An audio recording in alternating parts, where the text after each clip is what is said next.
Mi prima me exigió que le regalara mi casa como regalo de bodas. Mi prima Raquel anunció su compromiso con Brian durante la cena de Acción de Gracias, e inmediatamente se volvió hacia mí diciendo que ya sabía cuál sería mi regalo de bodas. Pensé que se refería a los floreros de cristal que había estado coleccionando para las bodas de la familia, pero me dijo que no, que les iba a regalar mi casa. No se refería a ayudarlos con el enganche, ni a prestarles dinero, sino a darles mi casa, la que yo había comprado hace 2 años después de ahorrar durante una década. Lo dijo en voz alta frente a 30 parientes como si ya fuera algo decidido. Me reí pensando que era una broma, pero Raquel hablaba muy en serio. Dijo que, como yo era soltera y no tenía hijos, realmente no necesitaba una casa de 3 recámaras, mientras que ellos estaban empezando una familia y se merecían un hogar adecuado. De hecho, usó la palabra merecían mientras estaba sentada en mi comedor comiendo la cena que yo había cocinado. Mi tía Elena, la mamá de Raquel, asintió con la cabeza diciendo que era muy generoso de mi parte ayudar a la joven pareja a empezar su vida. Dije que no le iba a dar mi casa a nadie, y la cara de Raquel se puso roja. Me dijo que yo estaba siendo una egoísta por acaparar una casa familiar para mí sola cuando podría regresar fácilmente a rentar un departamento, como alguien de mi edad y sin hijos debería estar haciendo de todas formas. Realmente tuvo el descaro de decirme esas palabras. Yo, una propietaria de 31 años, mientras ella tenía 26 y vivía en el sótano de la mamá de Brian. Toda la familia se quedó callada, pero nadie me defendió. Mi tío Tomás dijo que compartir era importante en las familias. Mi propia madre dijo que debería considerarlo, ya que eventualmente yo podría costearme otro lugar. Mi papá se quedó callado, lo cual era su forma de estar de acuerdo sin tener que decirlo. Raquel pasó el resto de la cena contándoles a todos sobre las remodelaciones que le harían a mi casa.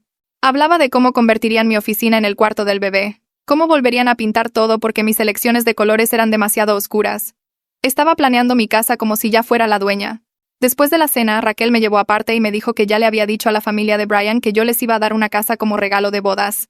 Así que no podía echarme para atrás ahora sin hacerla quedar como una mentirosa. Me dijo que sus suegros estaban muy impresionados de que su familia fuera lo suficientemente generosa como para regalarles una vivienda. Al parecer, había estado presumiendo durante semanas sobre su prima rica que tenía propiedades y que les iba a resolver la vida. Dijo que si no cumplía, la familia de Brian pensaría que ella venía de una familia de gente corriente que hacía falsas promesas. Le dije que ese era su problema por andar mintiendo y de hecho se puso a llorar, diciendo que yo estaba arruinando su boda antes de que siquiera sucediera. Durante las semanas siguientes, Raquel siguió actuando como si la casa ya fuera suya.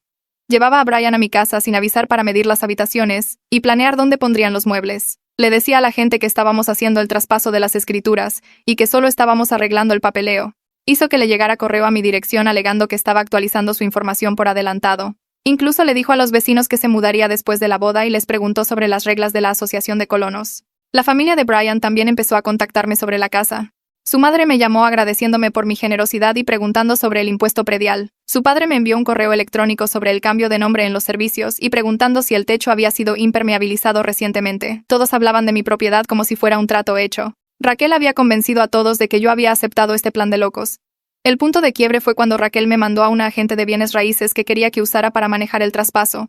La agente Diana me llamó confundida porque Raquel le había dicho que yo quería regalar mi casa, pero no le había proporcionado ninguna documentación que probara que yo era la dueña o que estuviera de acuerdo con esto. Diana dijo que necesitaba ver las escrituras y mi consentimiento por escrito antes de proceder. Eso me dio una idea. Le dije a Diana que llevaría todo a la fiesta de planificación de la boda de Raquel ese fin de semana. Raquel había invitado a ambas familias para planear la boda y discutir el traspaso de la casa. Había hecho todo un evento en casa de los padres de Brian, con banquete y todo. Llegué con una carpeta que se veía muy oficial, y Raquel prácticamente brillaba pensando que yo había traído las escrituras para firmarlas. Los padres de Brian me agradecieron repetidamente por darle a su hijo tal ventaja en la vida. Su abuela me abrazó diciendo que no mucha gente era tan generosa. Sus hermanos no dejaban de preguntar sobre las recámaras libres y si el sótano tenía acabados. Claramente Raquel les había prometido espacio en mi casa a todos. Cuando todos estuvieron reunidos, Raquel me pidió que presentara el papeleo. Saqué las escrituras y se las mostré a Diana. Diana las leyó y pareció confundida. Levantó la vista de las escrituras, me miró con duda en los ojos y dijo que no veía ningún documento de traspaso ni papeles de donación en la carpeta que yo había traído. La sonrisa de Raquel se congeló en su cara mientras Brian se inclinaba hacia adelante para ver mejor lo que Diana sostenía. Le quité las escrituras a Diana y expliqué con calma que esa era la escritura de mi propiedad que mostraba que yo era la única dueña, sin copropietarios, sin traspasos pendientes y sin ninguna indicación de que yo hubiera acordado darle esa casa a nadie. La habitación se quedó completamente en silencio, excepto por el zumbido del teléfono de alguien en la mesa. La madre de Brian se detuvo a medio sorbo de su vino y dejó la copa con cuidado. Raquel empezó a negar con la cabeza diciendo que ese no era el papeleo correcto, que seguro yo había traído la carpeta equivocada. Pero su voz se había vuelto aguda y fina. Saqué mi celular y le mostré a Diana los mensajes de texto donde Raquel me había dicho hace semanas que ya le había informado a la familia de Brian sobre el regalo de la casa y que yo no podía echarme para atrás sin hacerla quedar mal. Diana leyó los mensajes levantando las cejas cada vez más con cada línea. Brian tomó mi teléfono de la mano de Diana y revisó la conversación él mismo mientras su padre se acercaba para leer por encima de su hombro. Vi cómo cambiaba la cara de Brian mientras leía a Raquel diciéndome que sus padres estaban muy impresionados por mi generosidad y que ella había estado presumiendo con ellos durante semanas sobre su prima rica. Apretó la mandíbula cuando llegó a la parte donde Raquel decía que su familia pensaría que ella era poca cosa si yo no cumplía. Brian levantó la vista hacia Raquel y le preguntó directamente cuándo se suponía que yo había aceptado darles mi casa. Raquel tartamudeó diciendo que fue en la cena de acción de gracias frente a todos, pero la interrumpí para recordarle a Brian que 30 parientes me escucharon claramente negarme en esa cena. Mi madre se movió incómoda en su asiento y se miró las manos. Raquel intentó una estrategia diferente y dijo que, aunque no prometía explícitamente la casa, di a entender que los ayudaría y ella solo había sido optimista sobre cómo sería esa ayuda. El padre de Brian intervino y dijo que Raquel les había dicho muy específicamente que yo iba a transferir las escrituras como regalo de bodas. No que tal vez ayudaría con el enganche o les prestaría dinero. Les había mostrado fotos de mi casa y hablado sobre qué habitaciones remodelarían primero. La abuela de Brian habló con voz tranquila y dijo que Raquel le había prometido que podría usar la habitación de huéspedes cuando los visitara porque la casa iba a ser de ellos libre de deudas. El dolor en su voz hizo que Raquel empezara a llorar, pero esta vez se veía diferente a sus lágrimas anteriores. Esto parecía pánico. Brian se puso de pie y le pidió a Raquel que saliera con él, pero ella se aferró a la mesa y se negó a moverse. Dijo que si todos nos calmábamos y discutíamos esto razonablemente veríamos que era un malentendido que se había salido de proporción. Le pregunté directamente cómo era un malentendido cuando había enviado a una agente inmobiliaria a mi casa, había desviado correo a mi dirección, le había dicho a mis vecinos que se mudaba y había llevado a Brian varias veces a medir las habitaciones sin mi permiso. La cara de Raquel se puso roja y me acusó de tratar de humillarla frente a la familia de Brian. Mi tía Elena finalmente habló y dijo que aunque yo no hubiera hecho una promesa formal, se supone que la familia debe ayudar a la familia, y que yo estaba siendo cruel al avergonzar a Raquel de esa manera. El tío Tomás asintió, pero se veía menos seguro que en acción de gracias. La madre de Brian dejó su copa de vino con tanta fuerza que sonó contra la mesa y dijo que quería entender la cronología de los eventos. Le preguntó a Raquel directamente cuándo habían discutido por primera vez la situación de la casa. Raquel dijo que fue justo después del compromiso, que yo había estado muy emocionada por ella y había mencionado querer ayudarlos a empezar su vida. Negué con la cabeza y dije que eso nunca sucedió. Que la primera vez que Raquel mencionó la casa fue en acción de gracias cuando anunció frente a todos que ya sabía cuál sería mi regalo. El hermano de mi papá, que había estado callado en un rincón, se aclaró la garganta y dijo que él había estado en esa cena y recordaba muy claramente que yo dije que no a entregar mi casa. Varios otros parientes que estaban en la fiesta de planificación asintieron estando de acuerdo. Raquel miró alrededor de la habitación con ojos desesperados y cambió de táctica otra vez, diciendo que tal vez había malinterpretado algunas señales, pero que eso no cambiaba el hecho de que necesitaban ayuda y yo tenía los medios para dársela. Brian finalmente perdió la paciencia y le dijo a Raquel que se iban inmediatamente. Ella se aferró a su brazo y le rogó que no hiciera esto frente a todos, que por favor solo le diera la oportunidad de explicarlo bien. Él se soltó de su agarre y caminó hacia la puerta. Raquel se volvió hacia mí con genuina desesperación en su rostro, y dijo que si me importaba aunque sea un poco, le diría a Brian que todo esto era un error y que arreglaríamos algo. La miré y le dije que sí me importaba, razón por la cual había cocinado la cena de acción de gracias y coleccionado floreros de cristal para su boda, pero que nunca entregaría la casa por la que había pasado 10 años ahorrando para comprar. Le dije que ella había creado esta situación mintiéndole a todos y ahora tenía que enfrentar los resultados de esas mentiras. El padre de Brian se puso de pie y dijo que su familia necesitaba tiempo para procesar lo que acababan de enterarse. Su madre me abrazó brevemente y susurró una disculpa por la confusión. La abuela de Brian me tocó el brazo al pasar y dijo que sentía cualquier presión que yo hubiera sentido. Salieron de la habitación uno por uno, dejando a Raquel parada allí con lágrimas corriendo por su cara y a mi tía Elena corriendo a consolarla. Los días después de esa fiesta fueron extraños y silenciosos. Me enteré por mi madre que Raquel se había mudado del sótano de la madre de Brian y había regresado a vivir con Elena y Tomás. Aparentemente, Elena le estaba diciendo a quien quisiera escuchar que Raquel estaba desconsolada y que era totalmente mi culpa por ser egoísta con mi propiedad.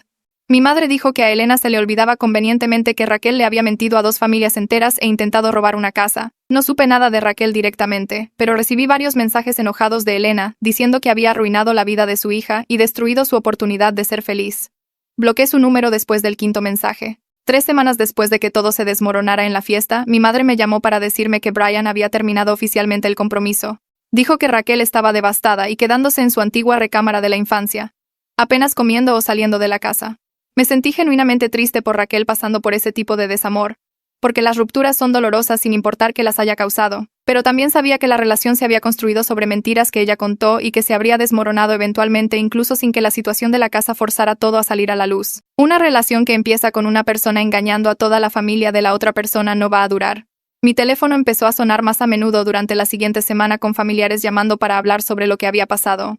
Mi prima Jacqueline llamó y dijo que había estado pensando en toda la situación y que estaba horrorizada por lo que Raquel había intentado hacer. Dijo que nunca esperaría que nadie renunciara a su hogar y que sentía no haber hablado antes cuando otros parientes me estaban presionando. Su apoyo significó más de lo que esperaba porque Jacqueline y yo no éramos particularmente unidas. Pero tener su validación me ayudó a sentirme menos sola en la familia. Otros parientes me contactaron también, algunos disculpándose por quedarse callados en acción de gracias, y otros admitiendo que habían estado incómodos con la campaña de presión pero no habían sabido cómo intervenir.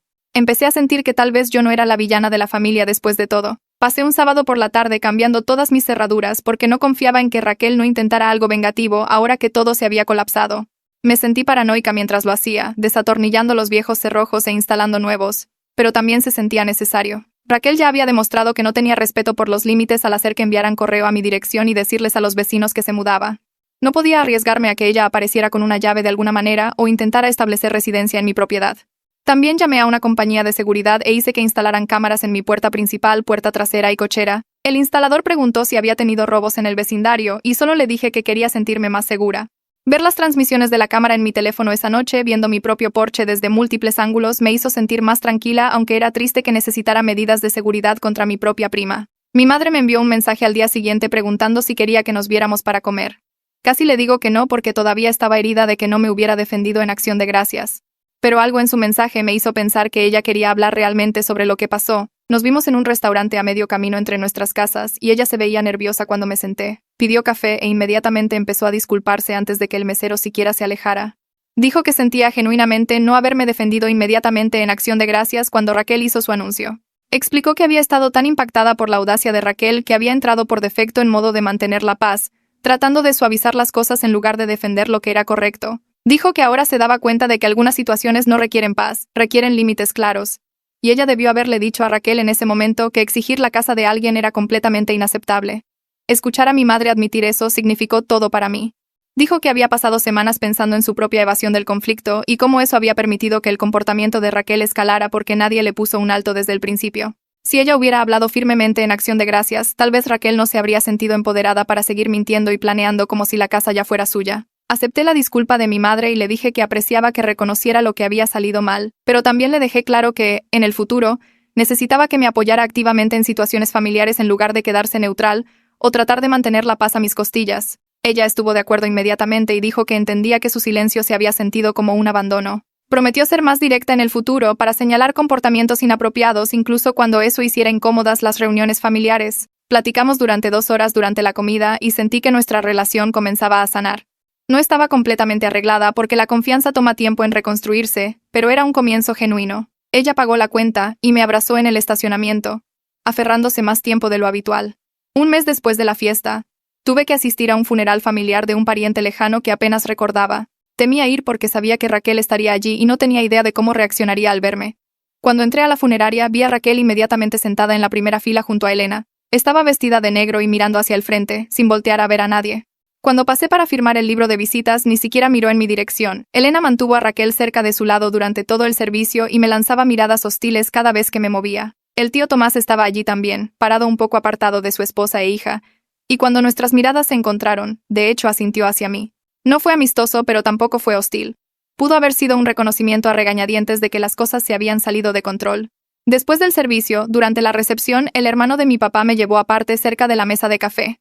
Dijo que había estado pensando en todo lo que pasó y quería que supiera que él pensaba que yo había manejado la situación correctamente. Dijo que Raquel necesitaba enfrentar consecuencias por su manipulación y mentiras, y que a veces los miembros de la familia necesitan ser responsabilizados incluso cuando es incómodo. Admitió que varios familiares habían estado incómodos con la campaña de presión pero no hablaron, y él lamentaba su propio silencio. Tenerlo a él diciendo eso en voz alta, reconociendo que otras personas habían visto lo mal que estaba pero se quedaron calladas, me hizo sentir validada de una manera que no esperaba. Empecé a hacer más esfuerzo por reconstruir relaciones con los miembros de la familia que me habían apoyado durante todo o se habían disculpado desde entonces. Le devolví la llamada a Jacqueline y fuimos por un café. Acepté invitaciones de parientes que me habían contactado. Estaba creando lentamente un círculo más pequeño de familia que respetaba los límites y en quienes se podía confiar. Al mismo tiempo, tuve que aceptar que Elena, Tomás y Raquel probablemente nunca me perdonarían por no permitir el robo de la casa. Elena todavía no me hablaba en los eventos familiares. Tomás era civilizado pero distante. Raquel me evitaba por completo.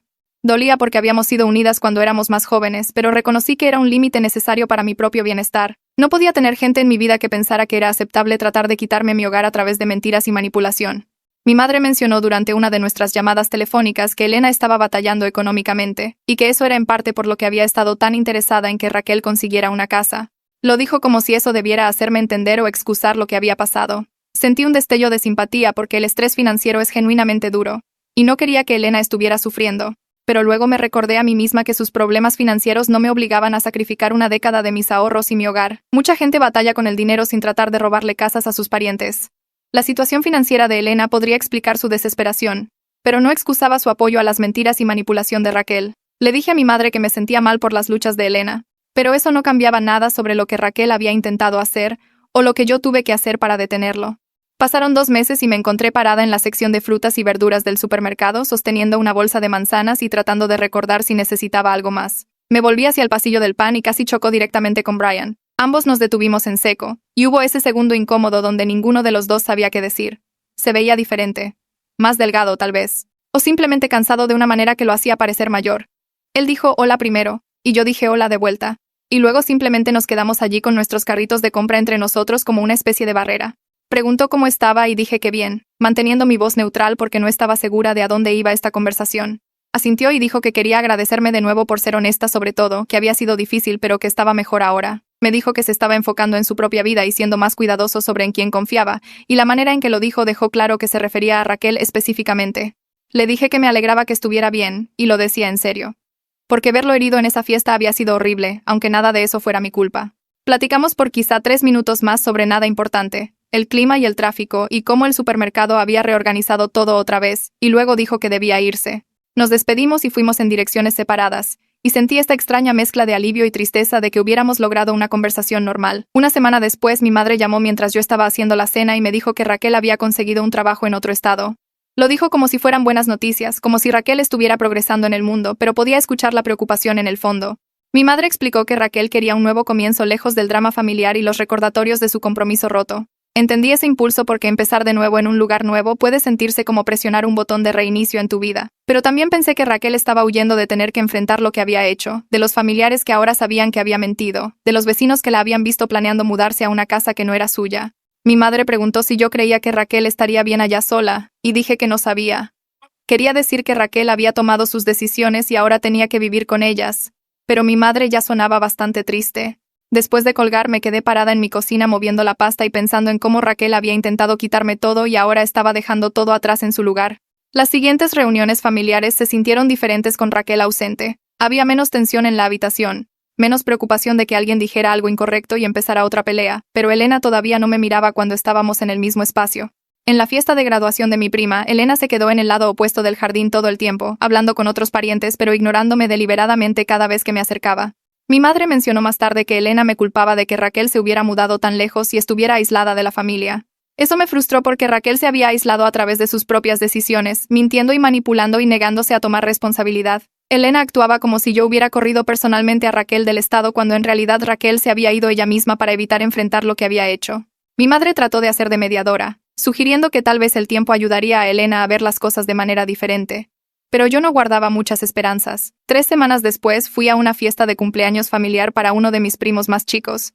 La fiesta era en un parque con mesas de picnic y juegos, y llegué temprano para ayudar a arreglar. Conforme llegaban más parientes, noté algo extraño. La gente que me había presionado sobre compartir mi casa, que habían dicho que la familia debía ayudarse mutuamente y que yo tenía más espacio del que necesitaba, de repente estaban muy callados a mi alrededor. Nadie preguntó sobre mi situación de vivienda, ni hizo comentarios sobre mis 3 recámaras. Cuando alguien sacó el tema de los precios de las casas, la conversación cambió rápidamente a otra cosa. El tío Tomás estaba ahí, y me asintió cortésmente, pero no intentó iniciar ninguna discusión sobre obligaciones familiares. La hermana de mi madre, la que había dicho en Acción de Gracias que las parejas jóvenes necesitaban apoyo, ahora me platicaba sobre su jardín. Se sintió como una pequeña victoria al establecer límites, como si finalmente hubieran entendido que mi casa era mía y no estaba a discusión familiar. Mi papá empezó a llamarme más seguido después de eso, invitándome a cenas y eventos familiares con una intención que se sentía deliberada. En una carne asada en su casa, una de mis tías hizo un comentario sobre la situación de Raquel, algo sobre cómo los pleitos familiares eran tan desafortunados. Mi papá la cortó inmediatamente y dijo que la situación estaba resuelta y que ya no discutiríamos eso. La tía pareció sorprendida, pero asintió y cambió el tema. Más tarde mi papá me llevó aparte cerca del asador y dijo que estaba compensando por no haber hablado en Acción de Gracias, que debió haberme defendido inmediatamente. Le dije que apreciaba su apoyo ahora y que me ayudaba a sentirme menos aislada dentro de la familia. Me apretó el hombro y dijo que estaba orgulloso de cómo había manejado todo, lo cual hizo que se me hiciera un nudo en la garganta porque había querido escuchar eso durante meses. 3 meses después de la confrontación en la fiesta de planificación, mi madre me invitó a comer a un café cerca de su oficina. Pedimos sándwiches, y ella parecía nerviosa, jugando con su servilleta y sin mirarme del todo a los ojos. Finalmente me dijo que Elena le había admitido algo en privado. Elena había dicho que Raquel siempre había tenido problemas con la honestidad y con creerse merecedora de todo, y que había esperado que el matrimonio madurara a Raquel y le enseñara responsabilidad. Mi madre dijo que Elena había estado tan interesada en que el compromiso tuviera éxito porque pensaba que era la oportunidad de Raquel para madurar, sin importar los métodos que Raquel usara para lograrlo. Me recargué en mi silla procesando esta información, dándome cuenta de que Elena había sabido todo el tiempo que Raquel tenía problemas de carácter pero había elegido solaparla de todos modos. Mi madre dijo que Elena pensaba que un esposo y una casa arreglarían a Raquel, como si las circunstancias externas pudieran cambiar quién es alguien por dentro.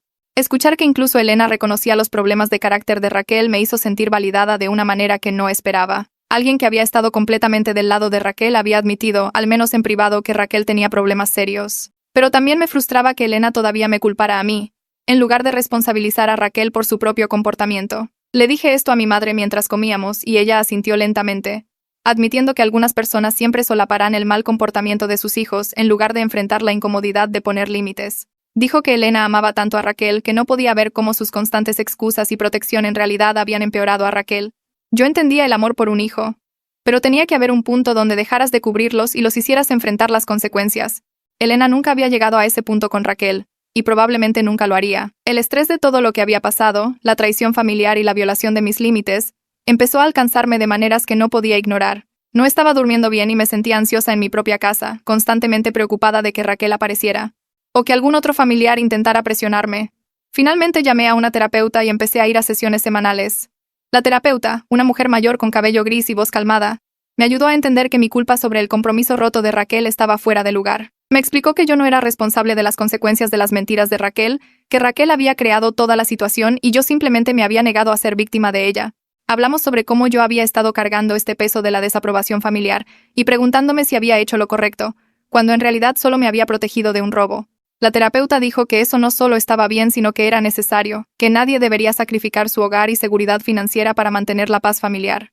A través de varias sesiones más de terapia, trabajé en aceptar que algunas relaciones familiares estaban permanentemente dañadas, y que eso estaba bien. La terapeuta me ayudó a ver que no vale la pena preservar todas las relaciones si requieren que acepte ser explotada o manipulada. Me preguntó qué le diría a una amiga en mi situación, si le aconsejaría que entregara su casa para evitar tensión familiar. Dije que por supuesto que no, que eso sería una locura, y ella señaló que yo merecía la misma consideración que le daría a una amiga. Hablamos sobre cómo elegirme a mí misma sobre la paz familiar no me hacía egoísta. Me hacía alguien con límites sanos. Empecé a sentirme menos culpable de que Elena no me hablara y de que Raquel se mudara, porque esas eran consecuencias que ellas habían creado a través de sus propias acciones, no castigos que yo había infligido. 4 meses después de que todo explotara en la fiesta de planificación, decidí organizar una pequeña cena en mi casa. Invité a mis padres, al hermano de mi papá, quien me había dicho que manejé las cosas correctamente, a mi prima que había llamado para decir que estaba horrorizada por el comportamiento de Raquel, y a algunos otros familiares que me habían apoyado o se habían disculpado. Pasé la tarde cocinando y poniendo la mesa de mi comedor, la misma mesa donde Raquel había anunciado una vez que yo no necesitaba mi casa. Cuando todos llegaron, el ambiente era cálido y relajado de una manera que las reuniones familiares no habían sido en meses. Cenamos y platicamos de cosas normales, trabajo y pasatiempos y planes de vacaciones, sin que nadie mencionara a Raquel o la situación de la casa. Después de cenar, el hermano de mi papá levantó su copa y dijo que estaba contento de estar en un hogar donde los límites se respetaban y todos brindaron con él. Se sintió bien llenar mi hogar con gente que respetaba mis límites y celebraba mis logros en lugar de tratar de quitármelos, reclamar este espacio como mío, rodeada de familia que realmente actuaba como debería actuar la familia. Mi madre llegó con una botella de vino y un recipiente con su famosa ensalada de papa, poniendo ambos en la barra de mi cocina antes de darme un fuerte abrazo que duró más de lo usual. Últimamente había estado viniendo a más de mis reuniones, haciendo un esfuerzo por mostrar apoyo de maneras que no había hecho antes de que pasara todo con Raquel. Cuando todos se sentaron a comer, ella se puso de pie sin que yo se lo pidiera y se aclaró la garganta para llamar la atención de todos. Le dijo a todo el grupo que quería que supieran lo orgullosa que estaba de mí por mantenerme firme cuando la presión familiar trató de empujarme a renunciar a algo por lo que había trabajado tanto. Su voz se puso un poco temblorosa cuando dijo que verme defender mis límites le había enseñado algo importante sobre la diferencia entre mantener la paz y permitir el daño. Sentí que se me humedecían los ojos porque escuchar a mi madre decir esas palabras en voz alta frente a otros familiares significaba más de lo que podía explicar. Se volvió a sentar y me apretó la mano por debajo de la mesa y yo se la apreté de vuelta, ambas entendiendo que nuestra relación había cambiado hacia algo más fuerte y más honesto de lo que había sido antes. Escuché a través de mi prima Jacqueline que Raquel se había establecido en su nueva ciudad y encontrado un trabajo en una agencia de marketing que pagaba bastante bien. Jacqueline dijo que Raquel había hecho nuevas amigas y parecía estar construyendo una vida lejos de todo el drama familiar y el compromiso roto. Una parte de mí se sintió genuinamente contenta de que le estuviera yendo bien, de que no se hubiera derrumbado por completo después de que todo colapsó. Esperaba que hubiera aprendido algo de todo el desastre, que tal vez ser forzada a enfrentar consecuencias la hubiera empujado a madurar y dejar de esperar que el mundo le diera cosas que no se había ganado. Pero también sabía que no tenía interés en reconstruir ningún tipo de relación con ella, no después de que intentó robar mi casa y manipuló a 2 familias enteras para lograrlo. Algunas personas podrían regresar de ese tipo de traición, pero yo no era una de ellas y estaba bien con ese límite. 5 meses después del desastre de la fiesta de planificación, recibí un correo electrónico de Elena que apareció en mi bandeja de entrada un martes cualquiera por la mañana. El asunto solo decía pensando en ti, lo cual parecía cuidadoso y sin compromiso. Lo abrí esperando una disculpa completa u otra ronda de culpas, pero lo que obtuve fue algo intermedio. Escribió que la situación había sido complicada y que deseaba que las cosas hubieran sido diferentes para todos los involucrados. No dijo que lamentaba haber apoyado el intento de Raquel de tomar mi casa. No reconoció que lo que Raquel hizo fue en realidad un robo. No admitió que había estado mal al presionarme. Pero el correo se sentía como arrepentimiento, aunque no fuera una rendición de cuentas total, como si supiera que las cosas habían salido mal, pero no pudiera obligarse a decir de quién era la culpa. Honestamente era más de lo que esperaba de ella, dado lo enojada que había estado y cómo me había cortado por completo después de que expuse las mentiras de Raquel. Leí el correo 3 veces tratando de descifrar si había un mensaje oculto o una petición enterrada en el lenguaje cuidadoso, pero parecía ser justo lo que aparentaba. Un pequeño gesto de alguien que no podía disculparse del todo, pero quería entreabrir una puerta. Me quedé con el correo por 2 días antes de responder, escribiendo y borrando varios borradores que iban desde cálidos hasta fríos hasta ignorarlo por completo. Finalmente me decidí por algo cortés pero distante, agradeciéndole por contactarme y diciendo que apreciaba que pensara en mí. No ofrecí vernos para un café ni sugerí que intentáramos reconstruir lo que se había roto entre nosotras. Mantuve mi respuesta breve y cordial, el tipo de cosa que le enviarías a alguien que solías conocer pero que realmente no quieres de vuelta en tu vida. Algunas relaciones podían existir en un estado civilizado pero distante, y eso se sentía apropiado para mí y Elena dado que ella nunca había reconocido completamente que su hija había intentado robar mi casa a través de mentiras y manipulación. Podía ser educada sin ser cercana, podía responder sin abrirme a más presión o juicios. Le di enviar y me sentí bien al respecto, ni culpable ni enojada, solo neutral. Cuando mis padres llamaron para invitarme a la cena de Acción de Gracias, pregunté directamente si Raquel, Elena y el tío Tomás estarían allí porque necesitaba saber antes de aceptar ir. Mi madre no dudó ni trató de evadir la pregunta, lo cual agradecí. Me dijo que iban a tener celebraciones separadas este año para evitar tensión, que ella y mi papá recibirían a un grupo mientras que Elena recibiría a otro en un día diferente. Lo dijo honestamente y no trató de hacerme sentir mal por ser la razón de la división. No sugirió que debería simplemente superarlo para que la familia pudiera estar junta. Le agradecí por ser directa al respecto y por estar dispuesta a acomodar las necesidades de todos, aunque significara más trabajo y planificación. Se sintió bien tener una madre que respetaba mis límites lo suficiente como para crear espacio para ellos en lugar de esperar que yo me hiciera pequeña para que otros estuvieran cómodos. La cena de Acción de Gracias en casa de mis padres fue relajada de una manera que las reuniones familiares no habían sido en meses. La gente allí eran los que me habían apoyado desde el principio o habían terminado entendiendo por qué me había negado a entregar mi casa. Nadie mencionó a Raquel ni todo el desastre. Nadie hizo comentarios indirectos sobre el perdón o la unidad familiar. Varios parientes preguntaron sobre mi casa y elogiaron las mejoras que había estado haciendo, tratándola como obviamente mía sin ninguna duda o resentimiento. El hermano de mi papá habló sobre la nueva terraza que había construido en mi patio trasero. Mi prima preguntó sobre mis planes para remodelar la cocina, y todos actuaron como si ser dueña de mi casa fuera normal y merecido en lugar de algo por lo que debiera sentirme culpable. Comimos pavo y relleno y pastel, contamos historias, nos reímos de viejas bromas familiares y se sintió genuinamente bien estar ahí. Sentada en el comedor de mis padres con un plato de comida y gente que realmente me respetaba, me di cuenta de que algo había cambiado dentro de mí. Había dejado de sentirme culpable por el compromiso roto de Raquel y las tensiones familiares que resultaron de negarme a ser explotada. La gente que importaba o había estado conmigo desde el inicio o eventualmente había visto la situación con claridad. Los que no, los que todavía pensaban que debía haber sacrificado mi hogar para mantener la paz familiar, no eran relaciones que valiera la pena mantener a costa de mi autorrespeto y seguridad financiera. Había pasado meses cargando este peso de preguntarme si había hecho lo correcto, si había sido demasiado dura, si debía haberlo manejado diferente. Pero sentada ahí en Acción de Gracias me sentí completamente segura de que había tomado la única decisión que podía haber tomado sin traicionarme a mí misma. 6 meses después de la confrontación en la fiesta de planificación, mi jefa me llamó a su oficina y me dijo que me iban a promover a gerente senior con un aumento significativo. Había estado trabajando para esta promoción por más de un año, poniendo horas extra y tomando proyectos adicionales, y que finalmente sucediera se sintió como una validación de que mi vida profesional estaba prosperando incluso mientras mi vida familiar había sido un desastre. Celebré empezando las remodelaciones de mi oficina en casa. La habitación que Raquel había querido convertir en un cuarto de bebé para hijos que ni siquiera tenía todavía. Contraté a un contratista para construir libreros a la medida a lo largo de una pared. Compré un escritorio nuevo que cabía perfectamente bajo la ventana, y pinté las paredes de un azul profundo que siempre había querido pero no me había dado el tiempo de hacer. Cada vez que entraba a esa habitación y veía mis libros organizados en los nuevos estantes y mis materiales de trabajo esparcidos por el escritorio, me sentía poderosa de una manera que no tenía nada que ver con nadie más. Había reclamado ese espacio para mis propias metas y mi propia vida, convirtiendo lo que Raquel había intentado tomar en algo que me pertenecía completamente. Mi madre vino a ver la remodelación de la oficina terminada y caminó por la habitación tocando los libreros y admirando el color de la pintura. Se paró en la puerta por un minuto solo mirando todo antes de mencionar casualmente que Elena había preguntado cómo estaba yo, lo cual podría ser un pequeño paso hacia una eventual reconciliación. Le dije a mi madre que estaba abierta a relaciones civiles con Elena, pero no fingiría que la situación de la casa no había revelado una disfunción familiar seria en la que Elena había participado activamente. Dije que podía ser cortés en eventos familiares e intercambiar correos ocasionales, pero no me interesaba fingir que éramos cercanas o que lo que pasó fue solo un malentendido que todos podían dejar atrás. Mi madre asintió y dijo que entendía, que le diría a Elena que yo estaba bien y lo dejaría así. Asistí a una boda familiar de otro primo, uno de los más jóvenes del lado de mi papá que acababa de graduarse de la universidad. Raquel no estaba allí, lo cual no me sorprendió ya que se había mudado lejos y probablemente no regresaría para eventos familiares pronto.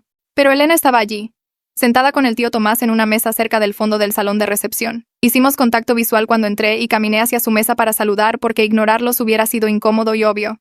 Elena se puso de pie e intercambiamos saludos corteses. Hicimos preguntas básicas sobre cómo estaba la otra y no mencionamos nada sobre Raquel o Casas o el desastre que había dividido a nuestra familia. Se sintió como la cantidad correcta de contacto, civilizado pero distante, reconociendo la existencia del otro sin fingir ser cercanos. El tío Tomás de hecho elogió mi vestido diciendo que el color se me veía bien, lo cual pudo haber sido su forma de extender una rama de olivo sin tener que disculparse directamente por presionarme para entregar mi hogar. Le agradecí y seguí mi camino para encontrar mi mesa asignada, sintiéndome bien con la breve interacción, ni molesta ni particularmente cálida al respecto. Mi prima Emma, que tiene 23 años y acaba de empezar su primer trabajo real, me encontró junto a la mesa de postres durante la recepción. Me preguntó si tenía algún consejo sobre ahorrar para una casa porque quería empezar temprano como yo lo hice. Le dije que abriera una cuenta de ahorros separada que nunca tocara y que automatizara transferencias de cada cheque de pago para que ni siquiera viera el dinero. Su amiga Sara se nos unió y preguntó sobre porcentajes de enganche y costos de cierre, tratándome como alguien que había resuelto algo importante en lugar de alguien que debió haber regalado todo. Pasé 20 minutos explicándoles sobre tasas de interés e impuestos prediales y costos de inspección, sintiéndome útil de una manera que no tenía nada que ver con el sacrificio. Emma dijo que quería ser dueña de algo propio para cuando tuviera 30 años, que verme conservar mi casa le mostraba que era posible defenderse incluso cuando todos te presionaban para hacer otra cosa. Sara asintió y dijo que sus padres seguían diciéndole que mejor rentara para siempre porque comprar era muy difícil, pero verme a mí la hacía pensar diferente. Me di cuenta de que las primas más jóvenes no me veían como egoísta. Veían mis límites como fortaleza, como prueba de que podías proteger lo que habías trabajado sin disculparte. 2 primos más se acercaron haciendo preguntas sobre preaprobación de hipotecas y puntajes de crédito. Y me sentí genuinamente feliz compartiendo lo que había aprendido en lugar de defender mi derecho a conservarlo. Mi papá me encontró sola cerca del estacionamiento, después de que la mayoría de los invitados se habían ido. Puso su mano en mi hombro y dijo que estaba orgulloso de cómo manejé todo con Raquel y la casa. Su voz era tranquila pero firme cuando me dijo que enfrentarse a la presión familiar era más valiente que cualquier cosa que él hubiera logrado a mi edad. Admitió que debió haber hablado en Acción de Gracias en lugar de quedarse callado, que su silencio hizo las cosas más difíciles para mí cuando necesitaba apoyo. Sentí que se me cerraba la garganta porque su respeto significaba todo para mí, más de lo que me había dado cuenta hasta que lo dijo en voz alta. Explicó que verme rehusarme a ceder le enseñó algo sobre la diferencia entre mantener la paz y permitir el mal comportamiento. Mi papá dijo que había pasado demasiados años evitando el conflicto quedándose callado, dejando que otras personas empujaran los límites porque hablar se sentía incómodo. Me dijo que ganar su apoyo abierto valía el caos familiar temporal, que prefería tener una relación honesta conmigo que una falsa y pacífica construida sobre mi sacrificio. Nos quedamos parados ahí por unos minutos sin decir nada, simplemente estando bien el uno con el otro de una manera que no habíamos estado desde que toda esta cosa empezó. Cuando caminamos de regreso hacia el salón, me sentí más ligera sabiendo que mi papá finalmente entendía por qué no podía entregar mi casa solo para que otra gente estuviera cómoda. 7 meses después de la confrontación en la fiesta de planificación, desperté en mi casa un sábado por la mañana sintiéndome completamente en paz. El drama se había desvanecido en algo que pasó en lugar de algo que seguía pasando. Y mi vida se había asentado en una rutina que se sentía correcta. Había mantenido relaciones con miembros de la familia que respetaban los límites, gente como mi papá y mi prima Emma, que entendían que protegerse a uno mismo no era egoísta. Había establecido distancia de la tía Elena y el tío Tomás, viéndolos en grandes eventos familiares pero no fingiendo que éramos cercanos o que todo estaba bien entre nosotros. Raquel seguía viviendo en otro estado, y escuchaba actualizaciones a través de mi madre a veces, pero no pedía detalles. Había aprendido que protegerme no era algo por lo cual sentirse culpable, que elegir mi propio bienestar sobre la presión familiar era en realidad lo más sano que pude haber hecho. Algunas relaciones estaban dañadas permanentemente, y eso estaba bien, porque mantenerlas hubiera requerido que aceptara ser explotada. Hice café en mi cocina, la misma cocina que Raquel había intentado reclamar como suya, y me sentí agradecida por cada decisión que me llevó a seguir aquí. La casa estaba tranquila, y completamente mía, llena de mis muebles y mis elecciones y mi vida que había construido sin el permiso de nadie. Me senté en mi oficina remodelada con mi laptop, lista para trabajar en un proyecto que realmente me importaba. Los libreros a la medida sostenían mis libros, el escritorio bajo la ventana estaba cubierto con mis materiales, y las paredes azul profundo reflejaban la luz de una manera que me hacía feliz cada vez que entraba. Esta era la habitación que Raquel quería convertir en un cuarto de bebé para hijos que ni siquiera tenía, y en su lugar se convirtió en el espacio donde yo hacía mi mejor trabajo. Había ahorrado durante una década para comprar esta casa, trabajado horas extra y saltado vacaciones y hecho sacrificios que Raquel nunca entendió ni apreció. El intento de Raquel de tomar mi hogar me enseñó que yo era lo suficientemente fuerte para estar sola si era necesario, que podía sobrevivir al rechazo familiar y la presión social sin derrumbarme, pero estaba agradecida de no tener que estar completamente sola, de que la gente que verdaderamente importaba estaba conmigo cuando contaba, mi papá me apoyaba, mi madre eventualmente entendió, y las primas más jóvenes me veían como alguien de quien valía la pena aprender en lugar de alguien que debía compartir todo. Me sentí genuinamente feliz y segura sentada en mi casa, trabajando en algo que amaba, viviendo una vida que yo había elegido y defendido. La lucha por conservar mi hogar me mostró quién era yo realmente, alguien que no se sacrificaría solo para mantener cómoda a otra gente, y esa persona me caía bien.